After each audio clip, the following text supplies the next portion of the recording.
রাষ্ট্রপতি, প্রধানমন্ত্রী ও মন্ত্রী এমপিদের বেতন কত? কি কি সুবিধা পান? ভোট কেন্দ্রে সিলমারা ব্যালট পেপার উদ্ধার, ইয়োনো অবরুদ্ধ, হাসিনা ইস্যু ভারতের সঙ্গে বাংলাদেশের সম্পর্ককে প্রভাবিত করবে না। মির্জা ফখরুল, প্রিয় তারেক রহমান, এটা কি আপনাদের নারীবান্ধব নিরাপদ বাংলাদেশ? বললেন মোনামি। আমাদের চ্যানেলটি সাবস্ক্রাইব করে পাশেই থাকুন। এখন জানাবো বিস্তারিত প্রতিবেদনটি। সদ্য সমাপ্ত ত্রয়োদশ জাতীয় সংসদ নির্বাচনের সংখ্যাগরিষ্ঠ আসনে জয় পেয়েছে বাংলাদেশ জাতীয়তাবাদী দল বিএনপি। দলটি শীঘ্রই সরকার গঠন করতে যাচ্ছে।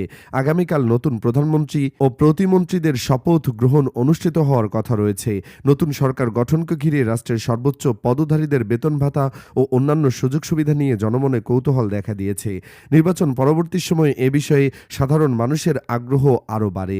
সরকারি কাঠামো অনুযায়ী দেশে সর্বোচ্চ বেতন পান বাংলাদেশের রাষ্ট্রপতি। তিনি মাসিক মূল বেতন হিসেবে পান 1,20,000 টাকা। বাংলাদেশের প্রধানমন্ত্রী পান 1,15,000 টাকা। রাষ্ট্রপতি ও প্রধানমন্ত্রীর সরকারি দায়িত্ব সংক্রান্ত যাবতীয় ব্যয় রাষ্ট্র বহন করে। প্রধানমন্ত্রী মূল বেতনের পাশাপাশি বাড়ি ভাড়া বাবদ মাসে 1 লাখ টাকা পেয়ে থাকেন। তবে সরকারি বাসভবনে অবস্থান করলে এ ভাতা প্রযোজ্য হয় না। এছাড়া তিনি দৈনিক 3,000 টাকা ভাতা, বিমান ভ্রমণের জন্য 25 লাখ টাকার বিমা কাভারেজ এবং 1.5 কোটি টাকার স্বেচ্ছাধীন তহবিল সুবিধা পান। জাতীয় সংসদের স্পিকার মাসিক 1,12,000 টাকা বেতন পান। এরপরের অবস্থানে রয়েছেন প্রধান বিচারপতি। তার মাসিক বেতন 1,10,000 টাকা।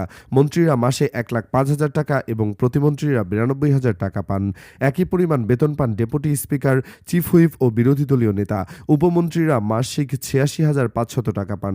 সংসদ সদস্যদের মাসিক বেতন 55,000 টাকা। এর বাইরে আপ্যায়ন, চিকিৎসা, পরিবহন, ভ্রমণ, অফিস পরিচালনা এবং টেলিফোন বিল সহ বিভিন্ন খাতে ভাতা পান তারা। পাশাপাশি সংসদ সদস্যরা বিমা সুবিধার আওতায় থাকেন। দায়িত্ব গ্রহণের পর মন্ত্রী ও প্রতিমন্ত্রী এবং উপমন্ত্রীরা সরকারি খরচে একটি করে গাড়ি সুবিধা পান, যা পরিবহন পুল থেকে সরবরাহ করা হয়।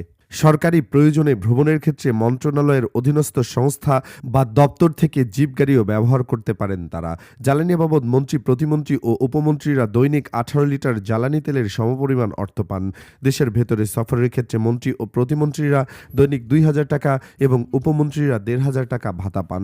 আইন অনুযায়ী মন্ত্রী ও প্রতিমন্ত্রীরা উপসচিব পদমর্যাদার একজন একান্ত সচিব বা পিএস, একজন সহকারী একান্ত সচিব এবং সহকারী কাঠামোর বাইরে নিজ পছন্দের একজন সহকারী একান্ত সচিব নিয়োগের সুযোগ পান। এছাড়া 2 জন ব্যক্তিগত কর্মকর্তা, একজন জমাদার, একজন আর্দালি, 2 জন অফিস সহায়ক ও একজন পাচক সুবিধা পান তারা। প্রতিমন্ত্রী ও উপমন্ত্রীরা একজন একান্ত সচিব, একজন ব্যক্তিগত সহকারী, একজন জমাদার, একজন আর্দালি এবং একজন অফিস সহায়ক পান। পাশাপাশি মন্ত্রী, প্রতিমন্ত্রী ও উপমন্ত্রীরা সরকারি ব্যবস্থাপনায় একটি করে মুঠোফোন সুবিধাও পেয়ে থাকেন। এদিকে রংপুরের বীরগঞ্জ উপজেলার মদনখালী ইউনিয়নের হাসারপাড়া সরকারি প্রাথমিক বিদ্যালয় ভোটকেন্দ্র থেকে 6টি ব্যালট পেপার ও 2টি সিল উদ্ধার করা হয়েছে। সোমবার 16 ফেব্রুয়ারি সকালে এই ঘটনা ঘটার পর উপজেলা নির্বাহী কর্মকর্তা ইউনো পপি খাতুন ঘটনাস্থলে গিয়ে অবরুদ্ধ হন। স্থানীয়রা জানান, স্কুলে গিয়ে শিক্ষার্থীরা 2টি সিল সহ 6টি ব্যালট খুঁজে পান। এদের মধ্যে 2টি ধানের শীষের প্রতীকের, 2টি হ্যাঁ এবং 2টি না প্রতীকের। পরে ব্যালট ও সিলগুলো প্রধান শিক্ষকের কাছে হস্তান্তর করা হয়। প্রধান শিক্ষক বিষয়টি ইউনোকে অবগত করলে বিক্ষুব্ধ এলাকাবাসী বাইরে অবস্থান নিয়ে বিক্ষোভ শুরু করে। কিছু নারী ঝাড়ু হাতে অবস্থান নেন। এক পর্যায়ে ইউনোকে ঘটনাস্থলে অবরুদ্ধ করা হয়। পীরগঞ্জ থানার ভারপ্রাপ্ত কর্মকর্তা ওসি সোহেল রানা জানান, ঊর্ধ্বতন কর্তৃপক্ষকে বিষয়টি জানানো হয়েছে। পরিস্থিতি নিয়ন্ত্রণের চেষ্টা চলছে। প্রসঙ্গত, রংপুর 6 পীরগঞ্জ আসনে জামায়াতে ইসলামের প্রার্থী নুরুল আমিন 1,20,128 ভোট পেয়ে বেসরকারিভাবে বিজয়ী হয়েছেন। নিকটতম প্রতিদ্বন্দ্বী বিএনপির সাইফুল ইসলাম 1,17,703 ভোট পেয়েছেন। ভোট কারচুপির অভিযোগ তুলে বিএনপি নেতাকর্মী ও সমর্থকরা গত 3 দিন ধরে পুনরায় ভোট গণনার দাবিতে বিক্ষোভ করছেন। এদিকে বিএনপি মহাসচিব মির্জা ফখরুল ইসলাম আলমগীর মনে করেন, ভারতের সঙ্গে বাংলাদেশের সম্পর্ক কোনো একক ইস্যুর কারণে বাধাগ্রস্ত হবে না এবং ক্ষমতাচ্যুত প্রধানমন্ত্রী শেখ হাসিনার ভারতে অবস্থান দ্বিপাক্ষিক সম্পর্কের উন্নয়নে বাধা সৃষ্টি করবে না। ভারতীয় সংবাদ মাধ্যম হিন্দুকে দেওয়া এক সাক্ষাৎকারে তিনি বলেন, শেখ হাসিনা গুরুতর মানবাধিকার লঙ্ঘনের জন্য দোষী সাব্যস্ত হয়েছেন এবং ভারতের উচিত তাকে বাংলাদেশকে হস্তান্তর করা। তবে তিনি জানান, শেখ হাসিনাকে পাঠানো না হলেও ভারতের সঙ্গে বাণিজ্য ও অন্যান্য সম্পর্ক স্থাপনে কোনো প্রতিবন্ধকতা থাকবে না এবং তারা আরও ভালো সম্পর্ক গড়ে তুলতে চান।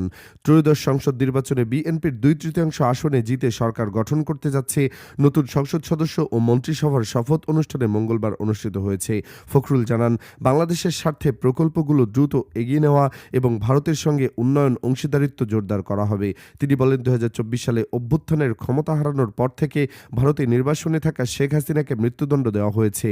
তার সরকারের মন্ত্রীদের বিরুদ্ধে চলমান আইনি প্রক্রিয়া অব্যাহত থাকবে। ভারত বাংলাদেশ সম্পর্কের জটিলতা থাকলেও সহযোগিতার ক্ষেত্র বন্ধ হওয়া উচিত নয়। তিনি উদাহরণ দিয়ে বলেন, আমেরিকা ও চীনের সম্পর্কেও জটিলতা থাকা সত্ত্বেও তারা একে অপরের সঙ্গে কাজ করছে।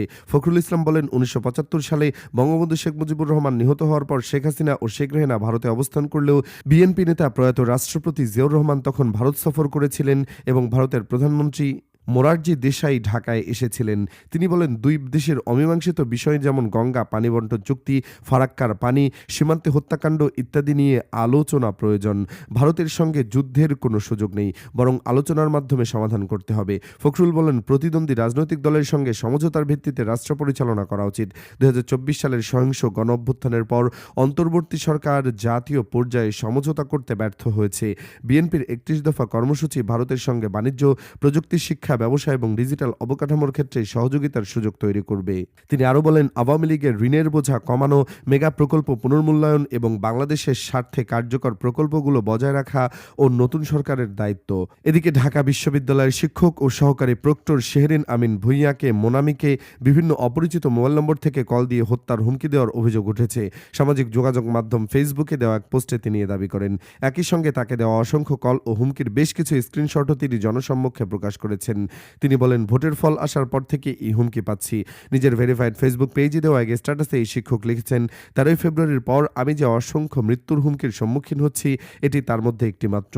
পরিস্থিতির ভয়াবহতা তুলে ধরে তিনি বিএনপি চেয়ারম্যান তারেক রহমানকে মেনশন করে প্রশ্ন ছুড়ে দিয়ে বলেন, প্রিয় তারেক রহমান, এটা কি আপনাদের নারীবান্ধব এবং নিরাপদ বাংলাদেশ? জীবনের ঝুঁকি নিয়ে নিজের মানসিক দৃঢ়তার কথা জানিয়ে তিনি পোস্টে সর্বশেষে লিখেন, সব মুসলমানকে মৃত্যুর জন্য প্রস্তুত থাকা উচিত, আর আমি সেই 31 জুলাই 2024 থেকে প্রস্তুত আছি। উল্লেখ্য যে এর আগে তার ছবি বিকৃত করে ফেসবুকে আপলোড করা এবং অশালীন মন্তব্য করার অভিযোগে শাহবাগ থানায় সাইবার সুরক্ষা আইনে একটি মামলা দায়ের করেছিলেন শেহরিন আমিন মোনামি। সেই ঘটনার রেশ কাটতে না কাটতেই এখন তাকে সরাসরি প্রাণনাশের হুমকি দেওয়া হচ্ছে। এই ঘটনা নিয়ে বিশ্ববিদ্যালয় শিক্ষক মহলে উদ্বেগ দেখা দিয়েছে এবং বিষয়টিকে গুরুত্বের সঙ্গে দেখা হচ্ছে বলে জানিয়েছে সংশ্লিষ্ট কর্তৃপক্ষ। এতক্ষণ আমাদের সাথে থাকার জন্য আপনাদের সবাইকে ধন্যবাদ।